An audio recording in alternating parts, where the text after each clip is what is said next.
Olá, sejam bem-vindos a mais um FAPcast. Eu sou a Ana Júlia Ribeiro e hoje vou conversar com a nossa ex-aluna de publicidade, Adriana Alcântara. Bem-vinda. Obrigada pelo convite, um prazer estar aqui.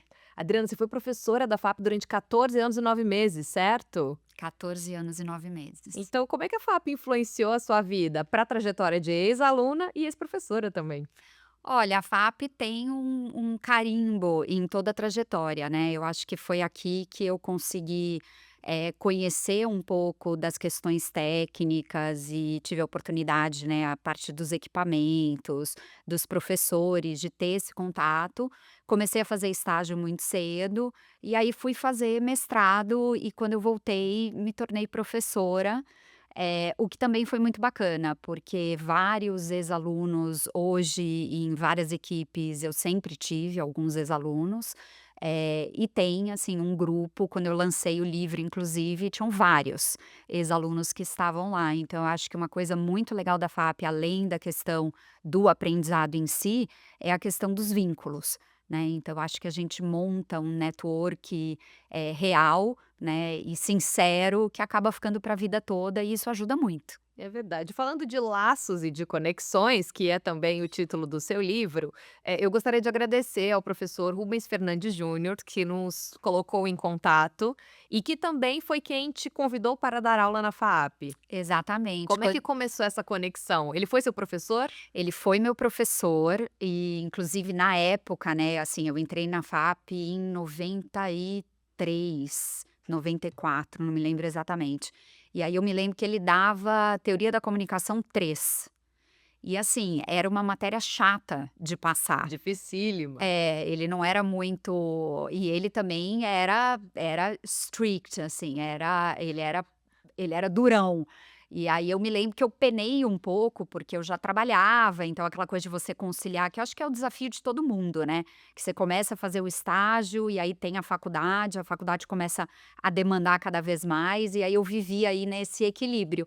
E aí quando eu vim pedir a carta, eu falei: "Ai, será que ele vai dar uma carta de recomendação ou ele vai falar que eu, né, causo?". Aí ele deu uma carta e falou pra mim: "Quando você voltar, venha dar aula na FAAP". Mas é aquela coisa, eu estava mudando pra Nova York, fiquei 5 anos lá e passou, saiu da cabeça. Até que eu reencontrei ele na porta de uma produtora que eu estava trabalhando, da Casa Blanca, e ele falou: "Ué, você já voltou? Vem pra FAAP porque você não vai dar aula". Aí eu: "Ah". E aí eu falei: "Ah, quer saber? Acho que eu vou experimentar". E aí vim e fiquei. É muito interessante como a trajetória dos alunos e ex-alunos, criam esses laços, e a importância dos alunos que também querem seguir a carreira acadêmica terem essa noção de responsabilidade, de que o que você faz dentro do campus como aluno já é o início da sua trajetória profissional. Totalmente. Como é que surgiu a ideia do livro, do Conexões? Você lançou o livro esse ano, e ele fala de um tema muito delicado que é como manter os laços que podem profissionalmente abrir e regenerar várias portas na nossa vida, né, na vida profissional e também na vida afetiva e para além de tudo isso. Como é que surgiu a ideia do livro e o que que você sente, assim, com relação a essas conexões que vão moldando a sua história? Olha, eu diria que a minha história, ela foi ditada pelas conexões pessoais e pelos laços, né, que eu acho que hoje está cada vez mais difícil da gente construir, pela dinâmica, né, tecnológica, cultural, mas assim, quando eu fui olhar para trás, com 50 anos e 30 de carreira, eu comecei a entender o quanto eu tinha movido de uma empresa para outra, de uma oportunidade para outra, de uma área para outra, muito por conta das pessoas que estavam ao meu redor. E muita coisa ruim acontece também, que eu Uhum. acho que a gente tem um vício no mercado corporativo de que muita entrevista com CEOs é sempre o que fez de maravilhoso, o quanto cresceu, o quanto. E ninguém conta que coisas erradas acontecem também, e faz parte. E aí, quando acontece com a gente, como isso não é muito, divulgado, a gente fala assim: "Nossa, mas será que eu sou tão ruim? Mas será que eu sou tão azarada?"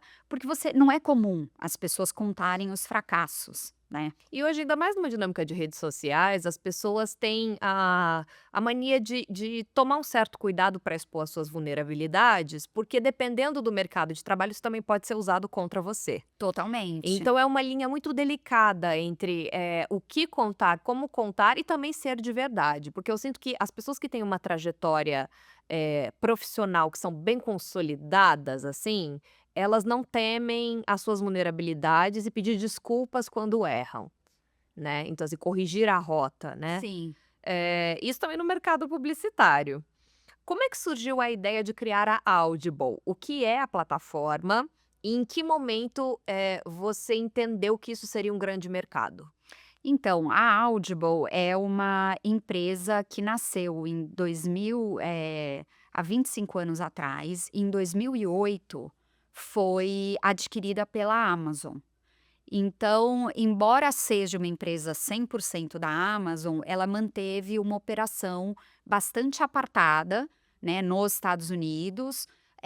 Operamos hoje, a gente tem 11 serviços diferentes, mas a gente não fala que a gente serve 11 países, porque tem muita gente, por exemplo, na Europa, que está num país que não tem a Audible, mas assina a Audible na França, na Itália, na Espanha.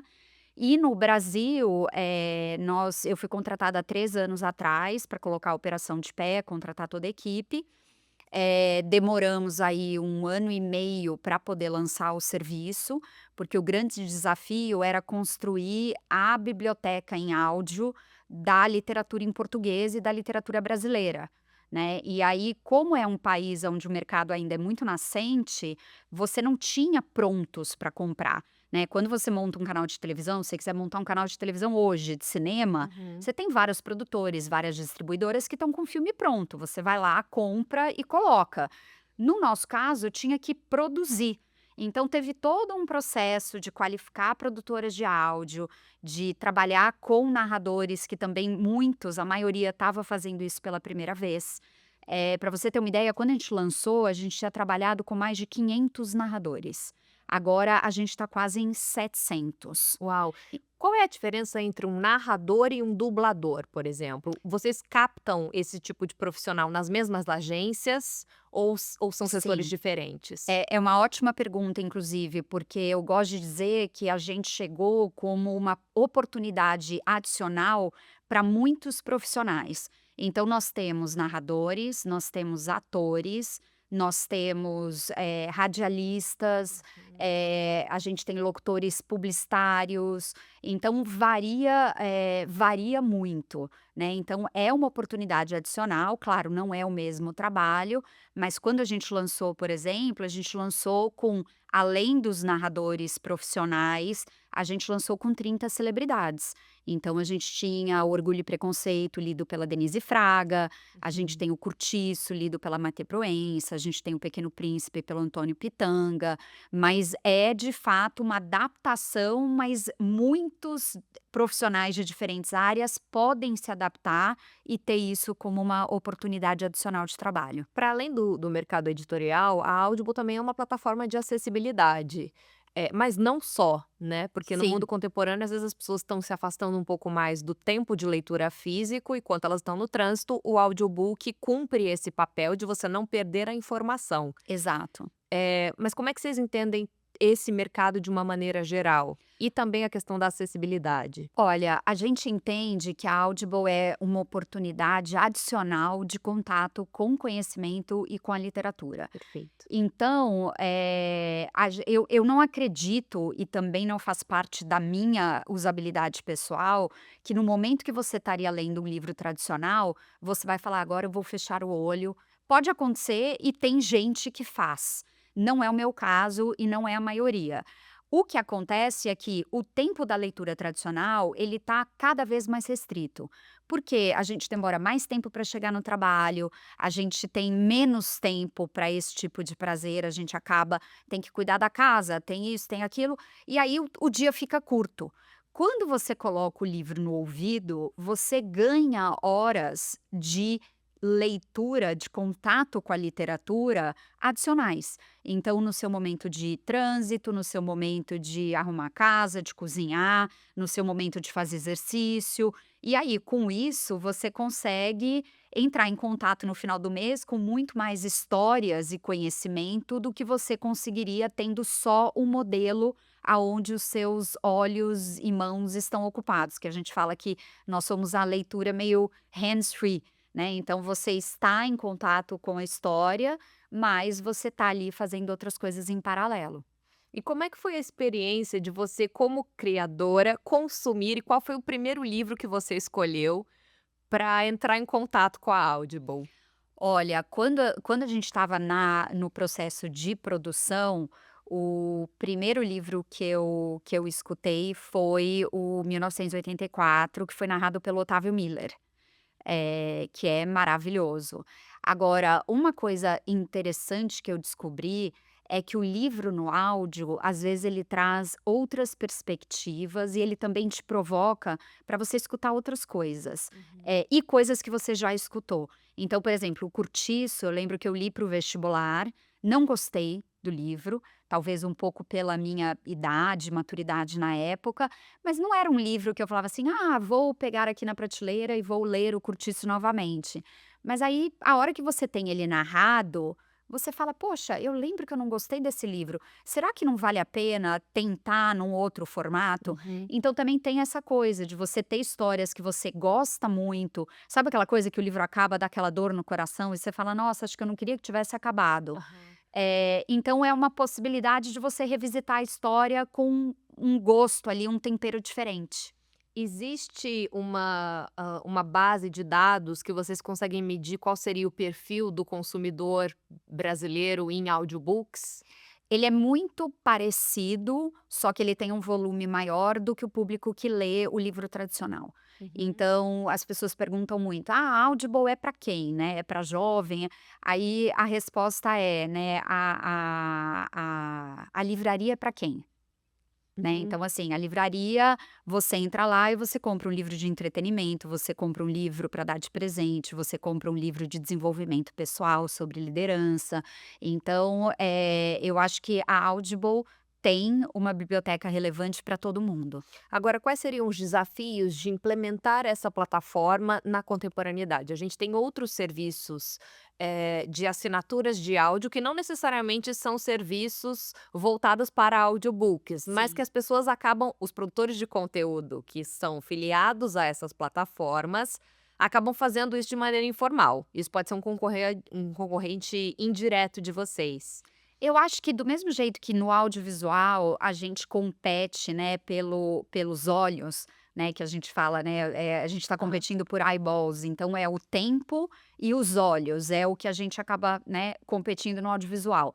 No audiolivro é a mesma coisa, só que a gente compete com os ouvidos. Uhum. Então, nós brasileiros somos né, um público muito, conectado, e a gente já tá muito com fone de ouvido, né, então assim, a hora que a gente anda pelo campus aqui na FAAP, a hora que você entra num ônibus, num metrô, você vê muita gente com fone de ouvido. E aí a questão é, o que essas pessoas estão escutando? E como que elas migram para o audiolivro? Porque o hábito já tá ali, você já tá Uhum. fazendo uma outra coisa, você já tá escutando um podcast, uma música, então você já faz outra coisa. Como é que você transita isso e traz para literatura tradicional?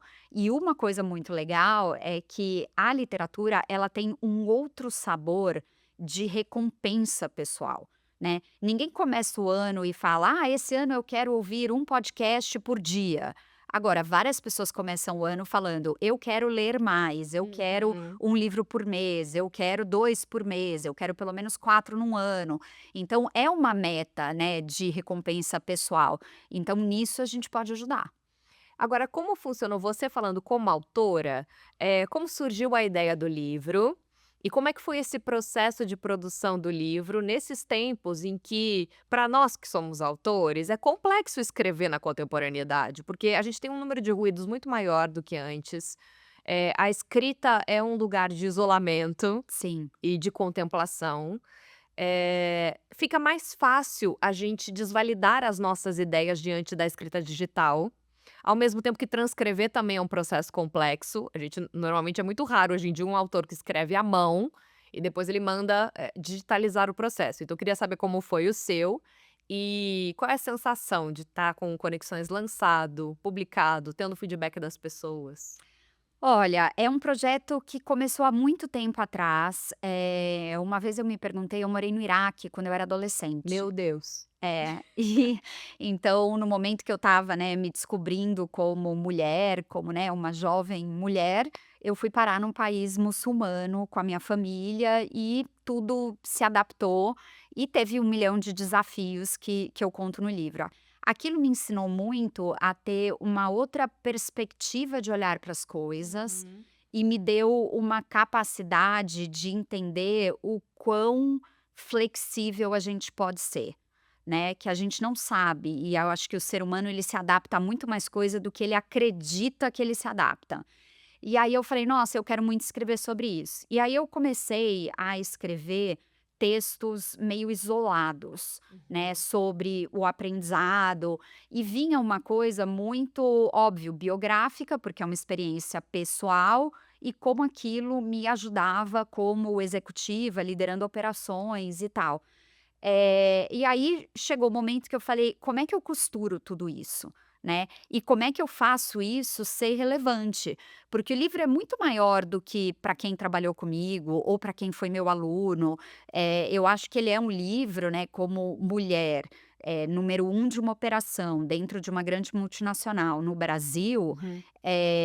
e contando de forma transparente aonde eu errei, aonde eu fui imatura, aonde eu me estrepei, aonde eu caí, como eu levantei, eu acho que serve para muita gente. E aí eu tive uma dificuldade de tentar entender como é que a minha história, né, que não sou uma celebridade, até engraçado que a gente lançou a biografia da Britney Spears no áudio e foi um super sucesso. E aí eu brincava, eu falava assim: "Gente, mas assim, como eu não sou a Britney Spears, eu sou bem diferente, como é que isso pode ser interessante de um público maior?".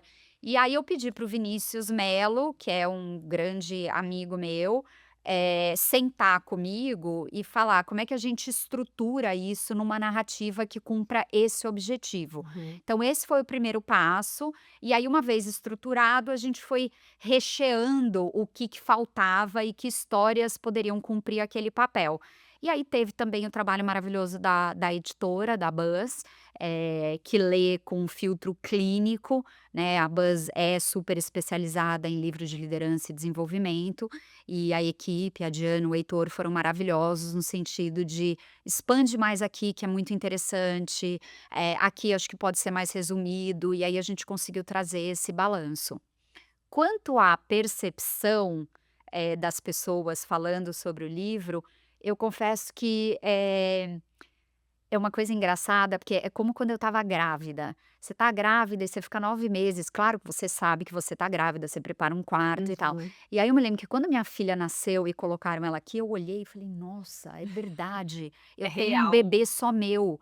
Mas é um pensamento muito louco, né, porque você Uhum. prepara tudo, a vida vive em função daquilo, e foi a primeira coisa.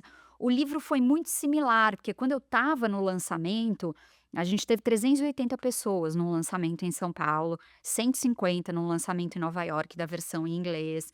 E aí eu olhava para tudo aquilo e eu falava assim: "Nossa, o livro existe". E aí as pessoas começam a ler e começam a mandar mensagem no LinkedIn, e você fala: "Nossa, as pessoas que eu As não conheço pessoas estão leram. lendo". Então é uma coisa assim que você faz, joga para o mundo, mas parece que você não esperava, né, que as pessoas fossem ler, o que é muito maluco. Mas é muito legal. E esse distanciamento de falar: "Nossa, gente, eu escrevi isso". E foi E para o mundo, tá foi. lá, E né. e pessoas que são de culturas diferentes, com hábitos diferentes, às vezes profissões diferentes, Totalmente, é. conseguiram aprender e aquilo tornou uma experiência coletiva. Eu acho que o barato do livro é isso, né, é você poder auxiliar. E isso também vem muito da você acha que a sua carreira de professora acabou influenciando? Porque o professor ele tem um pouco esse papel, né, de Tem, tem. estabelecer conexões. Então, eu acho que totalmente. Eu acho que a experiência que eu tive aqui e a conexão e os vínculos que eu formei com os alunos, foi muito importante. Primeiro que durante esses 14 anos, era uma forma de eu cobrar de mim que eu tivesse extremamente atualizada. É impressionante essa cobrança, né, interminável. Interminável, não adianta, assim, lançou um livro novo, você tem que ler, você tem que saber, você tem que conhecer, você tem que olhar as entrevistas do autor e tal. E a provocação mesmo, do jeito diferente de pensar, Uhum. né, porque eu comecei a dar aula aqui, eu tinha acho que 27 anos. E mesmo assim já muita coisa mudou por conta da internet, né, eu me formei aqui, eu me lembro que a gente tinha uma aula por semana de computação. Aham. Tipo assim, ninguém tinha computador em casa, eu me formei sem ter um computador em casa, essa era a época, não tinha celular. Quando eu fiz graduação, o podcast era uma ferramenta nova. É muito e Era o muda futuro do muito. artigos que eram publicados na época, não era o futuro do rádio. É, assim, então é outro e aí aquela coisa do aluno que é de uma nova geração e que tá vivendo aquilo e aquilo é a realidade dele, da adolescência, né, e do início da idade adulta dele, é muito peculiar, porque ele vem com outros pensamentos, com outras dinâmicas e tal. Então isso me ajudou muito, e eu acho que também me ajudou muito a entender dentro da sala de aula os perfis, e eu Uhum. tenho vários alunos que já trabalharam comigo muito depois da graduação, né, em diferentes momentos. Eu assumi uma equipe no Cartoon Network que já tinha vários ex-alunos que estavam ali, já calhou também de eu estar uma vez entrevistando uma pessoa, e aí ela vira para mim e fala assim: "Ah", e eu olhei o nome, né, aquela Uhum. coisa da famosa lista de chamada, eu olhei o nome, eu falei: "Nossa, esse nome é super familiar, será que já trabalhou comigo?". E aí no final da entrevista, porque era na época de pandemia, então tudo era remoto, ela vira pra mim, ela fala assim: "Ah, você não tá lembrando de mim, eu cortei o cabelo, não sei o quê, mas eu fui sua aluna na pós". E aí eu falei: "Nossa, daí então que eu conheço o nome". Então eu acho que a FAAP colocou no mercado, muitos profissionais e profissionais que se mantêm aí atualizados em trabalhos diferentes, então é inevitável você acabar cruzando naturalmente e óbvio, dentro da sala de aula também você entende um pouquinho como funciona cada um.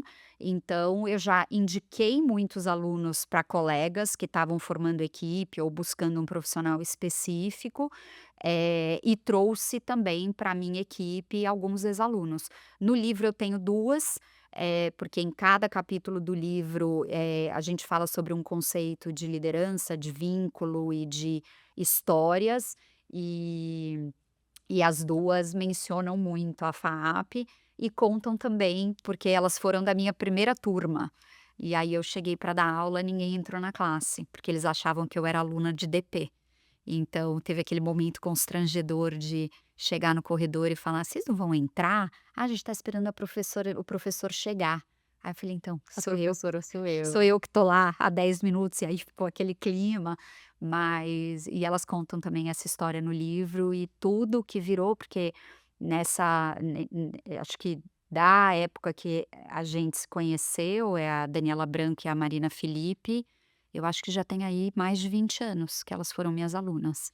E é interessante esse movimento, assim, o que eu queria deixar de exemplo para os alunos que estão nos assistindo é essa importância da mudança de postura de um aluno que esteve no colégio para uma entrada na universidade. Essa mudança de postura tem que ser uma mudança tanto coletiva quanto individual. Estou falando isso me referindo a, por exemplo, a série do Netflix Adolescência, que é uma série que trata de um ambiente de colégio.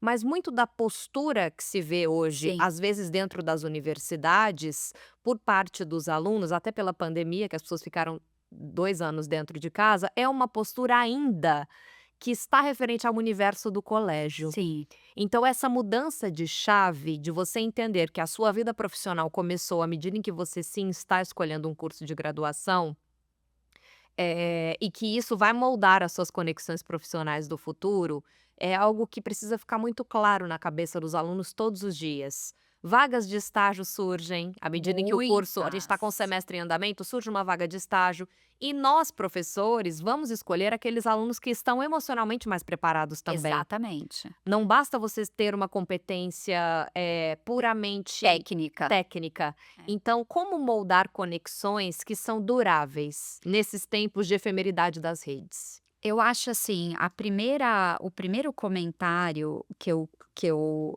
falo isso para minha filha, que está com 13 anos, ainda está um pouquinho longe, é que eu acho que a gente eu pelo menos, eu demorei para valorizar Uhum. o universo que eu tinha ao meu redor.